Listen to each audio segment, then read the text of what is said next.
नमस्कार. दीपक रेगे कथाकथन चॅनलवर तुम्हा सगळ्यांचंच मनापासून स्वागत. काकडे लिखित कातळ ह्या कादंबरीचा भाग 5. टेकडवाडीचं सगळं रानच पेटलं होतं. अंगाची लाही लाही होत होती.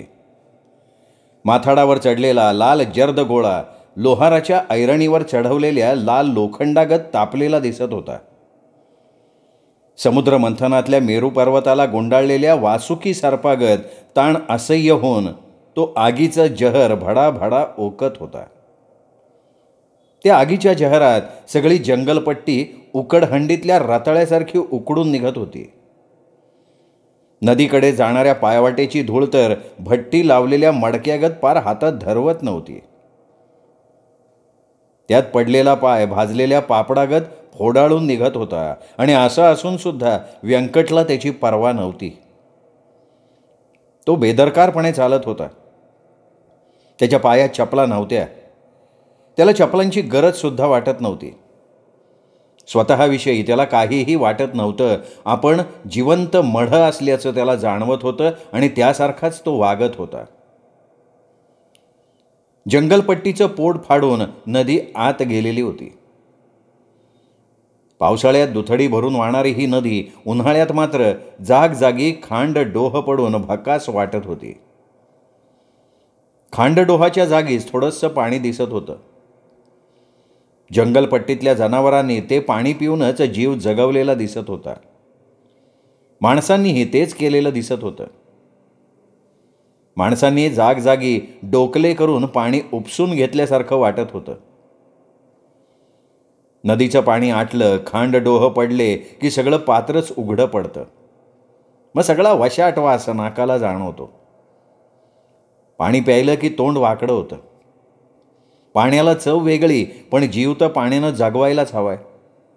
त्यासाठी ते पाणी नरड्याच्या खाली उतरवावंच लागतं. नदीच्या पात्रात अनेक खांडडोह पडलेले दिसत होते. त्यामुळे भिलणकरांचं फावलं होतं. त्यांनी जाळी टाकून मासे पकडून सगळे डोह चाळून काढले होते. जाळ्यात छोट्या छोट्या चिंगळ्या मिळाव्यात म्हणून अंगावरच्या फटकुरांचाही उपयोग केलेला होता. त्या भर उन्हाचं नदीच्या खांडडोहाकडे कोणी येणं शक्य नव्हतं. वेडापीर व्यंकट मात्र खांडडोहाकडे उगाचच चालत होता. त्याची बदली इकडे झाली आणि तो पार एकाकी पडला. त्याचं दुःख न पेलवणारं होतं. ते दुःख त्याला आराम देत नव्हतं. त्यात त्याला एक शिक्षकी शाळा भेटली. शाळेत तो शिकवेल ती पूर्व दिशा. शाळेची चौकशी करत तो वाडीत आला तेव्हा मारुतीच्या पारावर गावचा कारभारी चिलमीला छापे गुंडाळून चिलीम ओढायच्या तयारीत होता. व्यंकटला पाहताच त्याने अंगावरची घोंगडी सावरली. डोक्याच्या मुंडाशाच्या झिरमिळ्या त्याच्या कपाळावर मुंडावळ्यासारख्या तरंगत होत्या. कोण पाहिजे? त्यांनी चिलीम तोंडाला लावायची म्हणून विचारलं. मी आहे मास्तर. मास्तर मजी? मास्तर कसा असतो माहीत नाही? या वाडीला तरी मास्तर नाही. तू कशाला हिथं मारायला आला? म्हणजे कोणचाही मास्तर हिथं 2 दिवस टिकला नाही. तेव्हा मास्तर कसा ते म्या काय सांगणार? आजच म्या मास्तर एवढा जवळून बघतोय. तर म्या या गावात आलोय. गाव नाही, वाडी म्हणा, वाडी. ह्या वाडीचं नाव टेकडवाडी. या वाडीला मोठं गाव असेल की जवळचं? वाडीला गाव तसं लांबच आहे, पण गाव चांगलं आहे. गावाचं नाव आहे साकूर मांडे. चांगली बाजारपेठ आहे बरं का साकूर मांड्याला. गावात शाळा असेल की? आहे की साथीपोत. पुढं नाही. लोकांना बी लय शिकणं काय करायचे? शिक्षण घेऊन तरी पुढं भाकरी खावी लागतीच की. नाही तसं नाही. म्हणजे तुला माझं म्हणणं पटत नाही? अरे बाबा, तू मग शिकला, काय झालं तुझं? अखेर मास्तरच झाला ना. आणि आला कोणीकडं? तर आम्हा अडाणी ठाकरांच्या मध्ये, गाढवामध्ये तो गोपाळ शेड व्हायला आलोय. इथं येणारा मास्तर कुठं राहायचा? कारभाराच्या बोलण्याला बगल देण्यासाठी तो म्हटला. त्यो राहायचा साकूर मांड्याला, तिथंच मौज मजा करायचा. आठवण झाली तर शाळेत यायचा. हे असं बरेच दिवस चाललं बरं का. त्याला वाटलं जॅक चाललंय, आरामाचं खायला मिळतंय, सरकारी पगार मिळतोय. आमच्या वाडीकरांनी एकदा त्याला धरला साकूर मांड्याच्या बाजारात. तिथं त्यो कॉलहटणीला चोळी पातळ घेत होता. त्याच्या सोबतीला ती होती छटाकी. मास्तरला तिच्या सामनेच धरला, सरळ दिला की छातडात दानका. त्याच्या छातडात दानका बसतात ती छटाकी पळाली. तिला वाटलं का आपला बी बुचडा मोकळा होतोय काय. कारभारी स्वतःशी खदा खदा हसत बोलला. मग त्यो मास्तर आला का नाही इकडं. कशाला येतोय इकडं. त्यानं घेतली बदली करून. आता तो डोंगरवाडीच्या शाळेत आहे म्हणे. तिथं बी त्याचा योज घोळ. आईला जिला नांदायचं नाही तिला कोणचा बी नवरा करून द्या, ती झक मारणार, ती मारणारच. खरं आहे का नाही मास्तर. व्यंकटचा चेहरा नाही म्हटलं तरी आधीच चढलेला. या भिक्कारवाडीत कोण मास्तर कशासाठी राहील. कारभारी त्यो मास्तर या वाडीत का ठरत नसत. एका परीनं तुम्हाला सांगू का, या भेल ठाकराच्या वाडीत आहे काय हो. दळिंदर जातीची समधी जनावरं ढोंगाला नीट लंगोटीनं हितं बापेच्या. काय पाय तो जिनगानी सुखाची घालल म्हणून काही तर सगळं दरुडे घालतात. दरुडे रोंग्या ठाकराची टोळी तर सरळ दरुडेच घालती इकडच्या भागामध्ये. रोंग्या ह्याच वाडीतला बरं का. त्याच्या संगतीला भिलबेरडाची ठाकराची चांगली नवटी पोरं.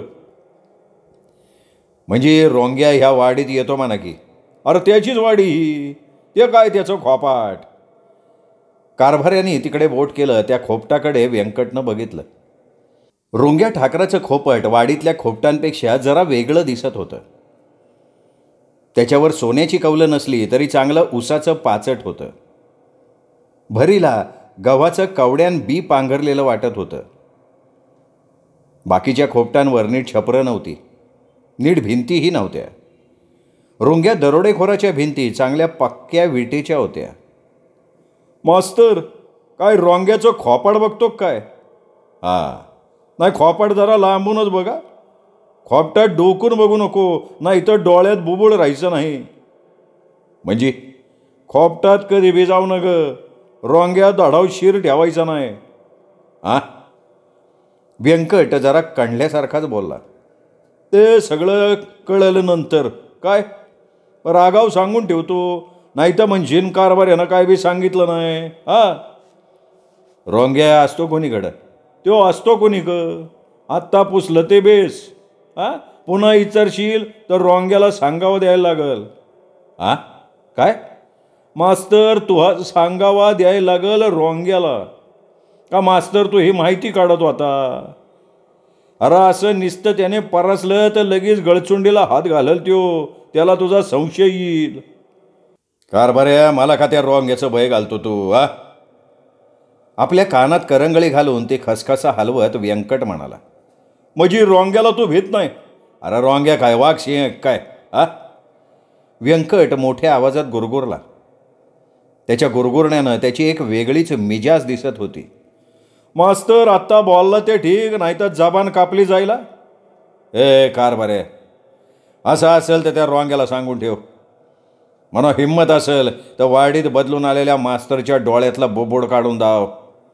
त्याच्या धडावरचं शिर उतरून दाखव म्हणावं. आणि हिंमत असेल तर तोंडातली जबान बी हिसकून दाव. हे बी सांगू का. अरे सांग की. बघतो की काय करतंय ते माकाड. व्यंकट आपलं पिळदार पैलवानी शरीर थोपटत बोलला. कारभाऱ्यानं हातातली चिलीम खाली टाकली. तशी चिलमीची छापी वाऱ्यानं उडाली. चिलमीच्या थोबाडात भरलेला तंबाखू आणि आतला नरड्यातला खडा खाली पडला. आईला हे मास्तर एवढं जिगरबाज. रोंग्याच्या नावाला घाबरत नाही हो. उलट हेच मांड्या थोपटते.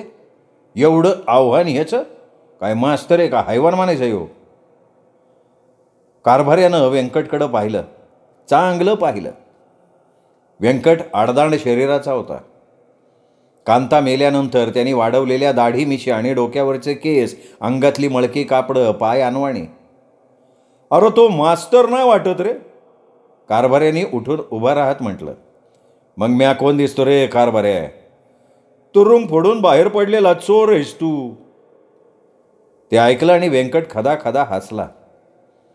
शिक्षकी पेशातल्या साध्या सरळ माणसाला तो बदनामीचा स्टॅम्प. व्यंकट ते कसं सहन करणार होता, तुरुंग फोडून पळालेला कैदी. खरंय तुझं कारभार, खरंय. म्या तुरुंग फोडूनच बाहेर पडलो तो. जेलला पत्त्या नाही लागला. मग सरळ मास्तरकीचा कोर्स केला आणि लागलो सरळ कामाला. मुळातला म्या दरोडेखोर व झालो मास्तर. मधनं मधनं मला झटका यायचा, पण काय करणार. या नोकरीच्या तुरुंगानं जखडलो. आता बेस झालंय. काय बेस झालं आता. आता म्या देवसाठ्या कडवाडीचा मास्तर म्हणून काम करन आणि राज्याला म्या रॉंगाच्या टोळीतनं दरोडे घालायचं काम करन. व्यंकट निराळ्याच विचारानं चमकून बोलला. ते ऐकलं आणि कारभारी पुढे झाला. त्यांनी सरळ व्यंकटला मिठीच मारली. त्याच्या पाठीवरनं हात फिरवत म्हणाला, वा र बहादर वा. आमच्या टेकडवाडीच्या बेलबेलाडाच्या ठाकराच्या पोरांना असा तुझ्यासारखा दरोडेखोर मास्तरच पाहिजे होता. चांगला भेटला तू. तू आमच्या पंथाचा भेटला. वा. कारभाऱ्यानं मग त्या जाग्यावरनंच कोपऱ्यावर असलेल्या सोनाराला हाळी घातली. ए सोनारड्या. कारभाऱ्याच्या आवाजानं सोनार दुकानातनं बाहेर आला. तिथनंच केकाटला. बोल की काय पाहिजे. अरे भाडव्या इकडे ये. काय गोशात आहे काय तू.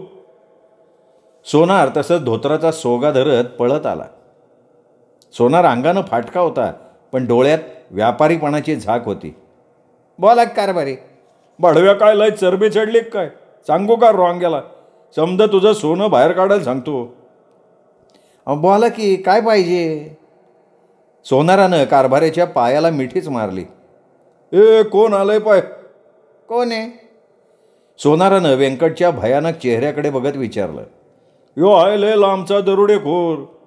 तुरुंग फोडून आसऱ्याला आलाय आपल्या रॉंग्याकडं. काय 2 दिवसाचा भुकेला आहे. अयो बापे बाप. तवा याला जेवायचंय. चांगला स्वयंपाक कर. सोनारानं तेवढंच ऐकलं आणि धावत सुटला. त्याच्या पाठमोऱ्या आकृतीकडे बघत कारभारी हसत राहिला. हसताना त्याच्या डोळ्यातनं पाणी आलं. मग व्यंकटचा हात हातात घेत कारभारी बोलला, मास्तर आत्ता चांगली तूप पोळी खाऊन घे. सोनार स्वयंपाकाला लय सुगरण. चाल सोनं बी असं इतळतो ना बास. त्याची बायको आणि ह्या चोर दरोडेखोराच्या राज्यात पहिल्यांदा आली ती. पण इथल्या भिरा बेरडाचा चेहरा बघितला आणि राज्य पळून गेली. हे सोनार मात्र टिकून आहे बरं का. पैसा पाहिजे ना. वाडीत एकटा सोनार. मग काय करतोय दुकानदारी. चला आयलाय चेंगट. पण टेकाडवाडीवाल्याने त्याला बी वटणी मानलाय. त्यामुळं मऊ आहे त्यो. सरळ वागतोय. रॉंग्याने सांगून ठेवले त्याला वाडी सोडून जायची नाही. इथं वाडीला जे काय लागेल ते द्यायचं. धंदा कर तू. दरोड्याचा माल तुझ्याकडं मोडायला येत जाईल. म्हणजे दरोड्याचा समदा माल ह्याच्याकडे येतळायला येतो म्हणा की. होय ना. मागाशी म्हणलं ना सोनं येतळायला लय वाजता दे. सोनं येतळलं की त्याची सोन्याची बिस्किटं करतो. रॉंग्या मग ती बिस्किटं साखर मांड्याला चांदमलकडं पाठवतो. बाजारभावानं तो रॉंग्याकडं पैसे पाठवतो. तो पैसा रॉंग्या समद्या दरोडेखोरांना वाटून टाकतो. सोनाराला मजुरी चांगली मिळत असेल की. मग त्यानं तर सोनार सुधारलाय. पण त्याचं घर तर लय साधं दिसतंय. त्याचं हे घर साधं आहे. त्याच्या गावचं घर बघून ये. त्याच्या घरावर सोन्याची कौल आहे तिथं. काय गावाचं नाव काय त्याच्या. तो आहे तिकडं सिन्नरचा. एकदा मी गेलतो रॉंग्याच्या संगती. तू आणि रॉंग्या संगती काय दरोडा घालायला गेलता काय. मास्तर रॉंग्याचा चोलता आहे मी. अरे बापागत मी त्याला. आता पोरा सांगते बाप काय याला म्हणून जात नाही सांग बरं. आता तुम्ही बी पहिलं दरोडा घातला असतानच की. भले मास्तर. अरे आता मी थकलो आणि रॉंग्याच्या गळ्यात घातली दरोड्याची नाईकगिरी. निवांत झालो बघ आता. व्यंकटनं कारभाऱ्याकडे बघितलं. कारभाऱ्याचं वय बरंच झालं होतं, पण अंगातली नाईकगिरी काही गेली नव्हती. कारभारी तुला काय पोरं बाळ. मास्तर एक सांगून ठेवतो. कारभाऱ्याचा आवाज जरा हेकट आला. काय. व्यंकट चपापला होता. कारभारी बोलायला लागला म्हणून लय कॉपरानं खाणायला बघायचं नाही. तुला म्या लय मऊ लागायचं नाही काय. नाही हो, म्या आपली चौकशी केली.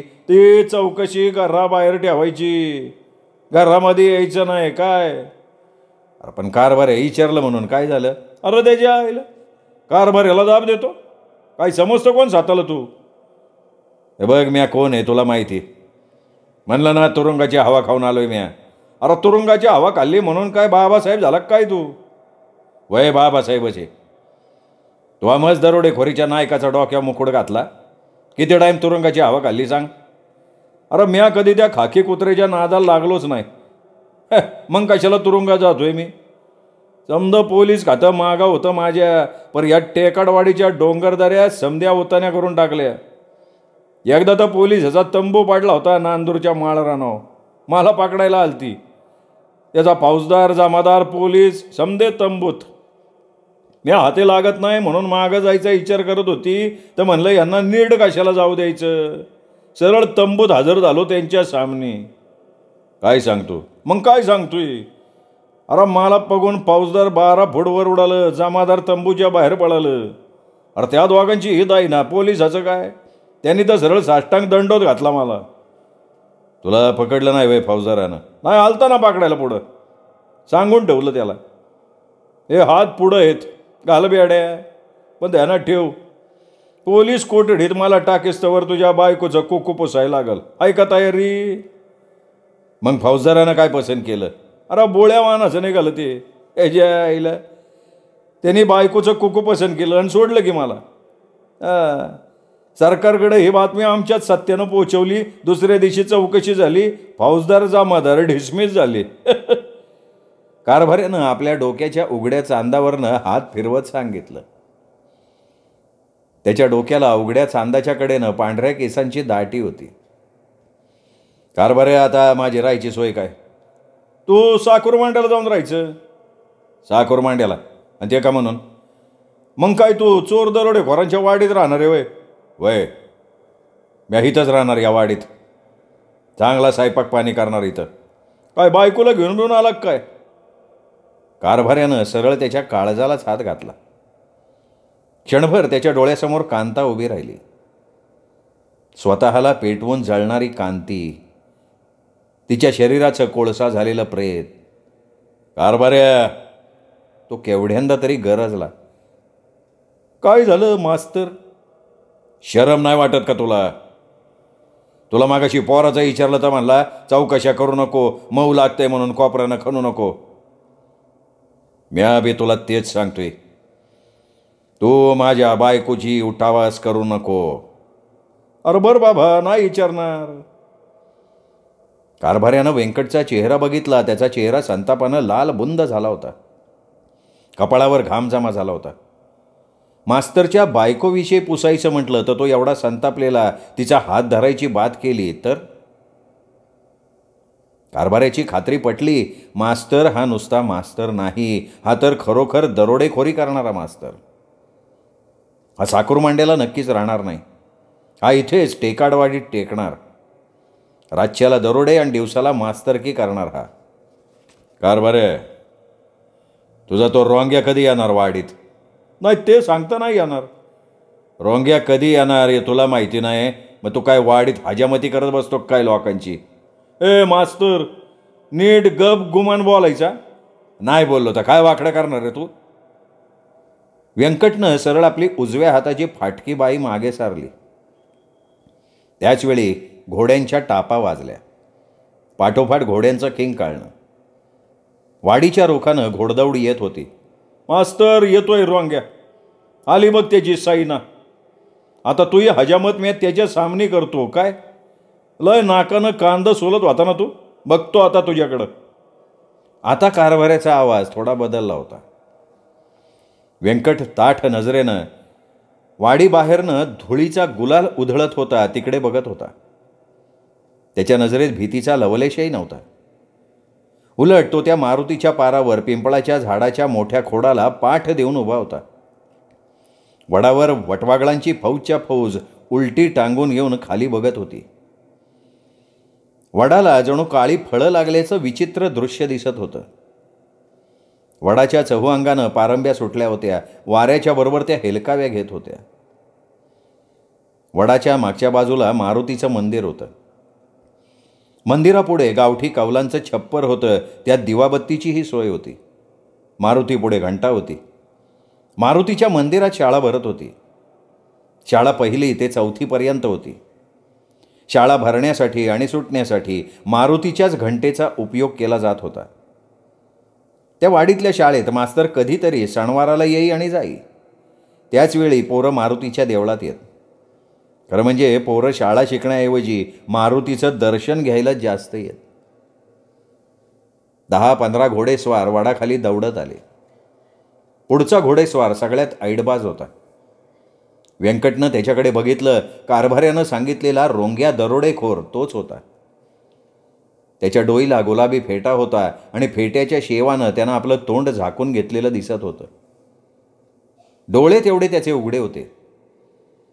त्याच्या गळ्यात चांदीची आणि सोन्याची चपटी पेटी सोनारानं काळ्या लडीत गुंफून दिलेली दिसत होती. त्याच्या दोन्ही दंडात पण चांदीच्या चपट्या पेट्या बांधलेल्या दिसत होत्या. रोंग्या अंगानं उघडा होता. कमरेला तेवढं जाडं भरडं धोतर, कमरेला फरशीचा बटवा, पाठीशी बंदूक लटकलेली, घोड्यावर तशीच मांड ठोकलेली. घोड्याला फक्त लगामाची व्यवस्था, बाकी खोगीर बिगीरचा जामानिमा काहीच नव्हता. बाकीच्या घोडेस्वारांची 30 तरा. सारे जण चांगले तरणे बांड, सगळे उघडे बंब, डोईचे फेटे तेवढे निरनिराळ्या रंगांचे. घोडेसुद्धा वेगवेगळे, पांढरे, काळे, तांबडे, राखाडी. वडाच्या झाडाखाली येताच रोंग्यानं आपल्या पांढरा शुभ्र घोड्याचा लगाम खेचला. लगाम खेचताच घोडा खिंकाळून जागीच थांबला. रोंग्यानं दाणदिशी घोड्यावरनं खाली उडी घेतली. त्याच्या पाठोपाठ बाकीचे दरोडेखोर घोड्यावरनं खाली उतरले. वडाचा पार उतरून कारभारी खाली आला तसं त्याच्या पायावर रोंग्यानं डोकं ठेवलं. त्याच्या मस्तकावरनं हात फिरवत कारभाऱ्यानं बाकीच्या साथीदारांकडे बघितलं. त्यातले मग सगळेच पुढे आले. त्यांनी कारभाऱ्याच्या पायावर डोकं ठेवलं. रोंग्या!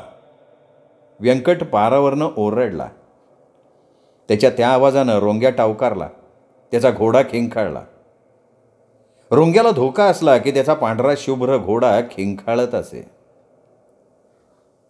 रोंग्यानं आपल्या तोंडावरचा पटक्याचा शेव तोंडावर गुंडाळूनच व्यंकटकडे बघितलं. त्यानं व्यंकटला कुठं पाहिल्याचं त्याला आठवत नव्हतं. दोघांची ओळख असल्याचंही त्याला जाणवत नव्हतं. असं असूनही त्या अनोळख्यानं त्याला हाक कशी घातली? कोण आहे हा? रोंग्या हा आहे दरोडेखोर.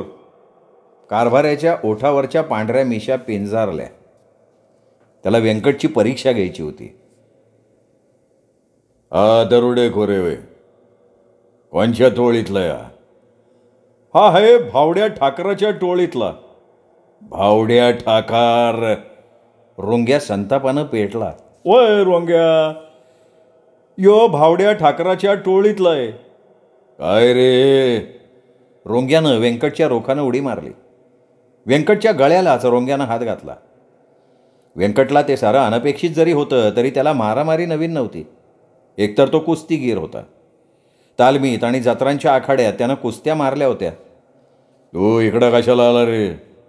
आमच्या टोळीची बातमी काढायला आला काय? व्यंकटच्या नरड्याला हात लागल्यानं त्याला बोलता येणं शक्य नव्हतं. कारभाऱ्यानं ते पाहिलं, पण त्याला व्यंकटची सुटका करायची नव्हती. त्याला व्यंकटची ताकद पाहायची होती. एकेकाळचा कारभारी दरोडेखोरांच्या टोळीचा नाईक होता. भावड्या ठाकराच्या टोळीचं आणि रोंग्याच्या टोळीचं वैर. ते दोघंही एकमेकांना पाण्यात बघायचे. दोन्ही टोळ्या आमने सामने आल्या तर 2-4 मुडदे कोल्ह्या कुत्र्यांना मिळायचे. एवढी त्यांची लढत जुंपायची, हाणामार व्हायची. त्याच भावड्याच्या टोळीतला एकटा गडी हाती आल्यावर रोंग्या आणि त्याची टोळी व्यंकटवर हल्ला करणार ही काळ्या दगडावरची रेग होती. नाईक सोडा त्याला, म्या त्याचा मुडदा पाडतो. नुकतंच मिसरूड फुटलेला तरणास सोन्या दरोडेखोर रोंग्याला म्हणाला. व्यंकटनं रोंग्याचा आपल्या नरड्या भोवतालचा हात हिसकावून बाजूला काढला. व्यंकटची ताकद जबर होती. रोंग्यासारख्या कसलेल्या दरोडेखोराला ती ताकद जाणवली. व्यंकटच्या हिसक्यानं रोंग्या मागे झाला, काहीसा धडपडला. आपल्या नायकाची ही दशा. मिसरूड फुटलेला सोन्या पुढे आला. त्याच्या हातात धारधार फरशी होती. सोन्या, तू बाजूला वय. नाही नायक, मी ह्याचा मुडदाच पाडतो, सोन्या गुरमीत बोलला. कारभाऱ्यानं व्यंकटकडे बघितलं. व्यंकट अंगावर येणाऱ्या संकटाशी मुकाबला करण्याच्या जिद्दीनं उभा होता. रोंग्या, तू होय माग. सोन्याचं बळ तरी बघू दे मला. पोरग कसं सामना देतं येते तरी मला बघू दे, कारभाऱ्यानं रोंग्याला मागे ओढत म्हटलं. सोन्याला त्या बोलण्यानं स्फुरण चढलं. त्याच्या अंगात नवं रक्त होतं. त्याच्या ओठावर, हनुवटीवर जवानीची काळी पताका फडफडायला लागली होती. लाथ मारीन तिथं पाणी काढीन ही मस्ती त्याच्या मस्तकात संचारायला लागली होती. सोन्याच्या हातात धारदार फरशी तर व्यंकट मोकळाच. त्याच्या हातात काही नव्हतं. तरीही तो तयारीनं पाऊल पुढे टाकत येत होता. दरोडेखोरी गाजवणाऱ्या कारभाऱ्याला ती लढत बरी दिसेना. त्यानं सरळ रोंग्याच्या कमरेच्या बटव्याला हात घातला. त्यातलं फरशीचं पातं त्याने दांड्याला ठोकलं आणि त्याने ती फरशी व्यंकटकडे फेकली. व्यंकटनं ती फरशी सहज झेलली आणि त्याने स्वतःभोवती विजेच्या चपळाईनं गिरकी मारली. क्षणभर सोन्या चमकला आणि मागे झाला. आपल्या अंगातली मळकी फाटकी पैरण व्यंकटनं टराटरा फाडली, अंगातनं बाहेर फेकली. अंगातली पैरण आणि टोपी त्यांनी खाली टाकल्यामुळे त्याच्या कमरेला फक्त धोतर होतं. व्यंकटच्या अंगाला कांता मेल्यापासनं पाणी नव्हतं. त्यांनी तिच्या नावाने आंघोळसुद्धा केली नव्हती. त्यामुळे त्याचं शरीर मळलेलं होतं तरी त्याचा मूळचा रंग काही लपत नव्हता. व्यंकटचं ते गोरपान शरीर बघून कारभारी चमकला. व्यंकटच्या दाढी मिशा आणि डोक्याचं केस न्हाव्याकडून चांगले कापून घेतले तर रोंग्यानंही व्यंकटचं शरीर पाहिलं. गोरपान शरीर, तेही चांगलं पिळदार. व्यंकटच्याही गळ्यात सोन्याची काळ्या दोऱ्यातली चपटी पेटी होती. हा सोन्या, पुढं हो भातदारा, कारभाऱ्यानं सोन्याला डिवचला. सोन्या उत्साहात होता. तो व्यंकटला लगेच भेडला. फरशीवर फरशी पडली. सोन्याच्या फरशीला व्यंकटनं जागेवर अडवलं आणि त्याला मागे रेटलं. सोन्या हातभर मागे जाताच रोंग्यानं चुळबुळ केली. आपला तरणा दरोडेखोर खाली पडतो काय? नाईक, नाईक, सोन्याचा जीवाचा मैतर असलेला नेवऱ्या ओरडला. त्याच्या ओरडण्यानं सगळे दरोडेखोर श्वास रोखून सोन्या आणि व्यंकटच्या लढतीकडे बघायला लागले.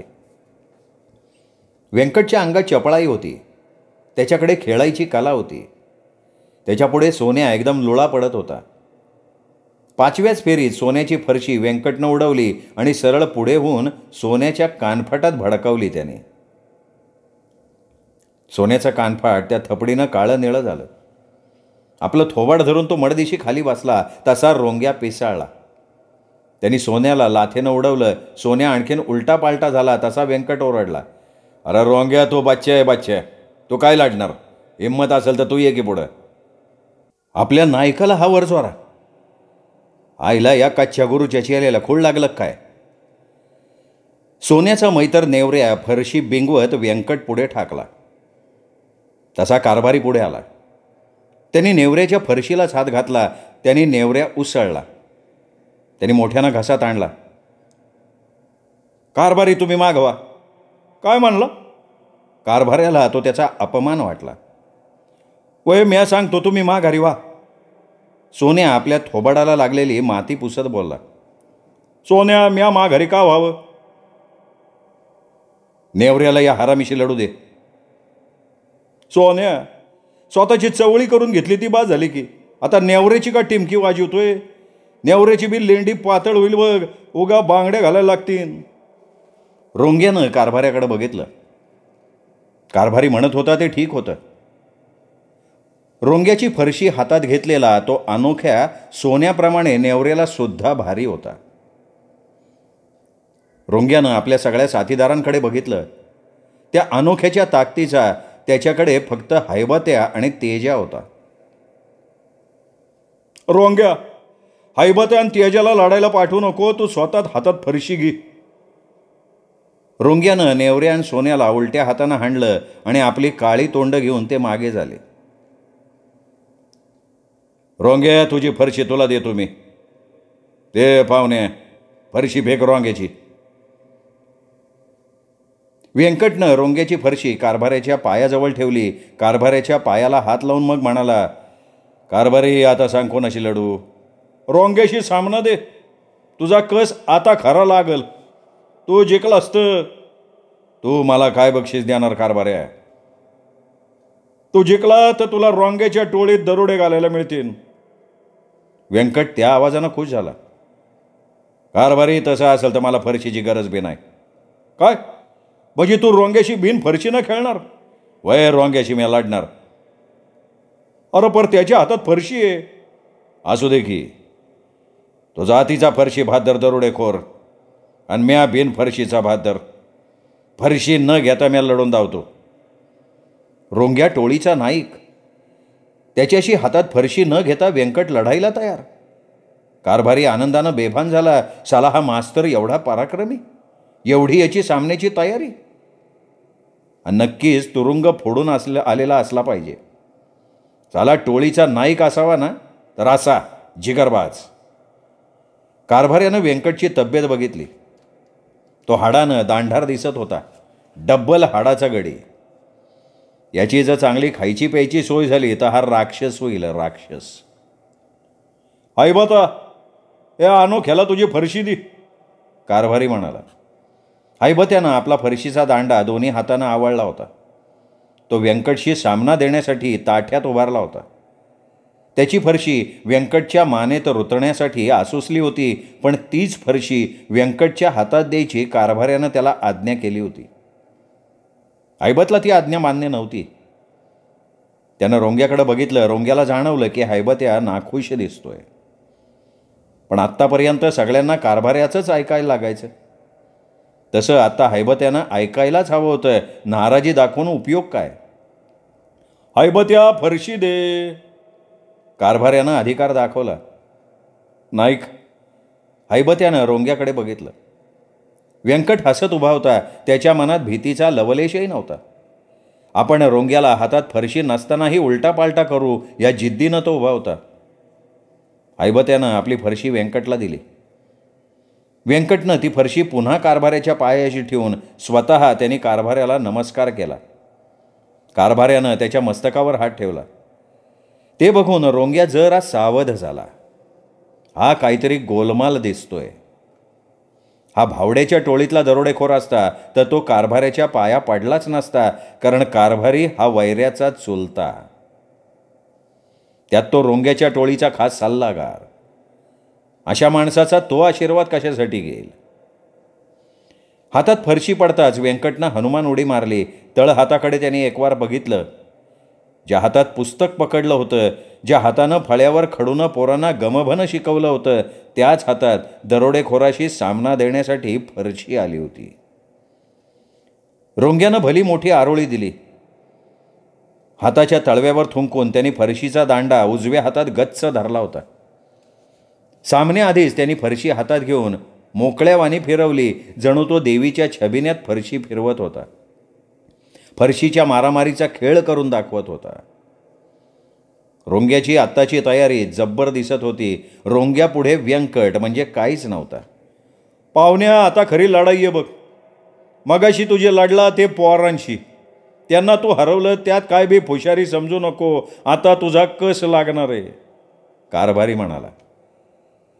कारभाऱ्यानं तसं म्हणताच दरोडे घालण्यापूर्वी हलगी वाजवणारा केऱ्या उठला. त्याने आपली हलगी काढली. गबाळ पेटवून ती त्यांनी तापवली. मग लगेच त्याची हलगी काड काड बोलायला लागली. रोंग्याला दरोडे घालताना हलगी ऐकली की स्फुरण चढायचं, तर कुस्त्या मारताना व्यंकटला हलगीच्या आवाजानं स्फुरण यायचं. रोंग्या तब्येतीनं देवळापुढे असलेल्या भल्या मोठ्या गोटीसारखा होता. त्याला उंची कमी होती, पण ताकद रेड्याची. मागे वळून बघता येत नव्हतं अशी त्याची गर्दन होती. त्याचा रंगसुद्धा शिष्याच्या खोडागत काळा, तर त्याची जिद्द बाभळीच्या लाकडासारखी टणक. डोळे रेड्यासारखे बेरकी. मस्तक तर डुक्कर मुसंडी मारणाऱ्या डुकरासारखं नेहमी पुढे. त्याच्यासाठी व्यंकट म्हणजे वाळल्या झाडाचा पाचोळा. त्याच्या नुसत्या फुकीनं व्यंकट उडून जाणार असं सगळ्यांनाच वाटत होतं, पण व्यंकट शेवटी मास्तर होता, त्याला भेजा होता. त्यांनी आखाडे गाजवले होते. कुस्त्यांचे डावपेच त्याला चांगले माहिती होते. रोंग्याची फरशी उडवून त्याला अंगावर घ्यायचं आणि त्याच्या पटात घुसून सरळ त्याला डोक्यावर उचलायचं व्यंकटनं ठरवून टाकलं. कारभाऱ्यानं दोघांची सलामी घडवून दिली आणि फरश्यांची खणाखणी सुरू झाली. रोंग्या बिजलीसारखा तळपत होता. व्यंकट त्याला निकरानं झुंज देत होता. फरशीची पाती एकमेकांवर आदळली की ठिणग्या उडत होत्या. दोघेही एकमेकांना मागे मागे रेटण्याचा प्रयत्न करत होते. त्यात रोंग्या सरस होता. त्याचं बळ व्यंकटला झेपणारं नव्हतं. व्यंकटची दमछाक होत होती. व्यंकट घामानं पार डवरून निघाला. रोंग्याला ती लढत रोजची. त्याला दमही लागलेला नव्हता किंवा तो घामानं डवरलेला सुद्धा नव्हता. पाहुण्या, अरे काय मरायचंय काय? कारभाऱ्या बोलला. त्यावर सगळी दरोडेखोर हसले. त्यात व्यंकटचा अपमान होता, त्याला खिजवणं होतं. मगाशी व्यंकटनं बाजी मारली होती, पण दरोडेखोरांच्या नायकाशी लढणं साधी बाब नव्हती. तो लहान तोंडी मोठा घास होता. आपण पराजय कबूल करावा, बाजूला व्हावं असं व्यंकटला वाटलं, पण त्याच्यापुढे अचानक झेडपीवाला जानराव उभा राहिला. त्यांनी केलेला तो बलात्कार, कांतानं केलेला प्रतिकार, पण तिची शेवटी झालेली बेआबरू व्यंकटचं मस्तक धडाधड पेटलं. त्यांनी दात ओठ खाल्ले. हातातल्या फरशीकडे त्यांनी क्षणभर बघितलं आणि वावधानागत तो रोंग्यावर तुटून पाडला. रोंग्या भ्रमात होता. या भावड्या ठाकराच्या टोळीवाल्याला मातीत गाडू या सपनात होता, पण व्यंकटचा निकरानं झालेला हल्ला, तो पण वावधानाच्या चपळाईचा. रोंग्या मागे रेटला गेला. त्याला काही ताळमेळ लागेना. आपण कमी का पडतोय? आपण मागे कसे रेटलो जातोय? या पाहुण्यानं काही जादू तर केली नाही ना, असं आपल्याला होतंय तरी काय? रोंग्या मागे रेटला जाता साऱ्या दरोडेखोरांची चुळबुळ वाढली. सगळ्यांनी कारभाऱ्याकडे बघितलं. आपल्या नायकाचा असा पंचनामा होऊ देऊ नकोस या अर्थी त्यांनी कारभाऱ्याला खुणून बघितलं, पण कारभारी खरा उदार माणूस. एकदा लढाई लागल्यावर तिचा सोक्षमोक्ष व्हायलाच पाहिजे या विचारांचा तो. त्यानं व्यंकटला दाबलं नाही, उलट बोलला, भले भले अनोख्या ठोक फरशी. व्यंकट फरशी ठोकत पुढे झाला. रोंग्याचा घाव तो चपळाईनं हुकवत होता. असे मग दोघं मागे मागे झाले. फरशी घेऊन एकमेकांवर तुटून पडणार, तर रोंग्यानं घात करायचा ठरवला. समोरासमोर न लढता सरळ फरशी फेकून मारायचा डाव त्यांनी मनाशी धरला. वास्तविक दोघांच्या फरशी लढाईत ठार मारणं ठरवलेलं नव्हतं, फक्त लढतीत कोण जिंकतं एवढंच ठरलं होतं. पण रोंग्याची इज्जत निघाली होती. त्याला त्या अनोख्या माणसानं झुंजवलं होतं आणि त्याला ते बोचलं होतं. कारभाऱ्याला दाखवून द्यायचं की असला खेळ करायला देऊ नको, त्यानं टोळीच्या नायकाचा प्राण जातो. रोंग्यानं किरण साधला. व्यंकट फरशी घेऊन जाच करत होता. अंगावर फरशी फेकली गेली. रोंग्यानं दात ओठ खाऊन वेगात फेकलेली ती धारदार फरशी, विधभर रुंदीचं ते धारधार पातं, खच्च दिशी आवाज झाला. सगळे दरोडेखोर केवढे तरी विजयी सुरात किंचाळले. आत्तापर्यंत दरोड्यात रोंग्याची असलीच दगाबाजी चाल असायची, असेच मुडदे पाडायचा तो. व्यंकट बाजूला जाऊन कोसळला होता. त्यांनी फरशी चुकवली होती. मागच्या वडाच्या खोडात अख्खी जाऊन रुतली होती. व्यंकट पुन्हा बेभानपणे फरशी घेऊन उभारला होता. त्याच्या डोळ्यात आता रक्त उतरलं होतं. रोंग्या त्याच्या जीवावर उठला. आता तो गप्प बसणं शक्य नव्हतं. रोंग्याला तो आता जिवंत सोडणार नव्हता. त्यांनी रोंग्यावर चाल केली. रोंग्या आता निशस्त्र होता. त्याच्या हातात काही नव्हतं. त्याच्यासमोर व्यंकट दैत्यासारखा उभा राहिला. क्षणभर रोंग्या बावचळला, हादरला. त्याची पहिल्यांदाच अशी कोंडी झाली होती. समोर व्यंकट यमासारखा जीव घ्यायला उभा. व्यंकट फरशी फेकण्यासाठी तयार झाला. तो हैबत्यानं त्याला मागणं कवळी घातली, पण व्यंकट कुस्तीगीर. त्यांनी लगेच पलटी घेतली. हैबत्या पालथा पाडला. हैबत्या नाकातोंडात माती जाऊन उठायला लागला. तसं कारभाऱ्यानं त्याला आवरलं. हैबत्या मागं व, या झुंजीत तू भाग घ्यायचा नाही. अरे पर नाईक, आपला नाईक फुकाफुकी मरतोय, मरू दे त्याला. असला बॉचाळ नाईक असल्यापरच मेलेला बारा. आता ह्या दोघात जो जिकल तो नाईक. व्यंकटनं ते ऐकलं आणि त्याला स्फुरण आलं. आपण जिंकलो तर ह्या टोळीचे नाईक. बहादुरीचं बक्षीस. भिवा बेरड ठाकराच्या टोळीचा नाईक. रोंग्या अंगात जीव गेल्यासारखा उभा होता. त्याची फरशी वडाच्या खोडात पार मानेपर्यंत बसली होती. आता तिला उपसून काढायची तर व्यंकट आपल्या चालीवर उभा. रोंग्यानं दगा दिला होता. त्याचा मुर्दा पाडायला व्यंकट तयार झाला होता. व्यंकट पण ती चाल करू शकत होता. चल रोंग्या भाई तयार, व्यंकटनं फरशी फिरवत म्हटलं. जत्रेतल्या गोल गोल फिरणाऱ्या लाकडी घोड्यासारखा व्यंकट फिरला. त्याच्यात वेग होता. रोंग्याभोवती त्याने तर रिंगण घातलं. काय करावं रोंग्याला कळेना आणि व्यंकटनं खचदिशी फरशी फेकली. रोंग्या किंचाळला. पण त्याच्याभोवती व्यंकटच्या हाताची गच्च मिठी बसली होती. व्यंकटनं फेकलेली फरशी रोंग्याच्या फरशीच्या पात्याजवळ जाऊन रुतून बसली होती. सगळे चकित झाले. सगळ्यांनी सुटकेचा निश्वास टाकला. कारभारी पुढे धावत आला. त्यांनी रोंग्या आणि व्यंकटचं हात हातात घेतलं. ते एकमेकात मिळवलं आणि मग तो रोंग्याला म्हटला, रोंग्या हा काय दरोडेखोर नाही. मग? अरे आपल्या गावात आजच बदलून आलाय. मास्तर आहे यो. काय यो मास्तर आहे? रोंग्याचा विश्वास बसणं शक्य नव्हतं. अरे भय मास्तरच येतो. नाही ना, यो कुठल्या तरी टोळीचा नाईक आहे. त्या बेगर तो असा झुंज द्यायचा नाही. हे बघ रोंग्या, म्या मास्तरच आहे, त्या काडवाडीचा मास्तर. तुला कागद दाखवू का? हा बघ कागद. व्यंकटनं आपल्या फाडून फेकलेल्या पैरणीतल्या खिशातनं एक खाकी पाकीट काढलं आणि त्या रोंग्याच्या हातात दिलं. रोंग्यानं ते पाकीट हातात घेतलं, पण त्याला लिहिता वाचता येत नव्हतं. ते पाकीट त्यांनी मागे पुढे करून बघितलं. त्या टोळीत वाचता येणारा फक्त गिऱ्या. त्यांनी त्याला हाक मारली, गिऱ्या यो कागद वाच. गिऱ्यानं ते पाकीट हातात घेतलं. कागद बाहेर काढला.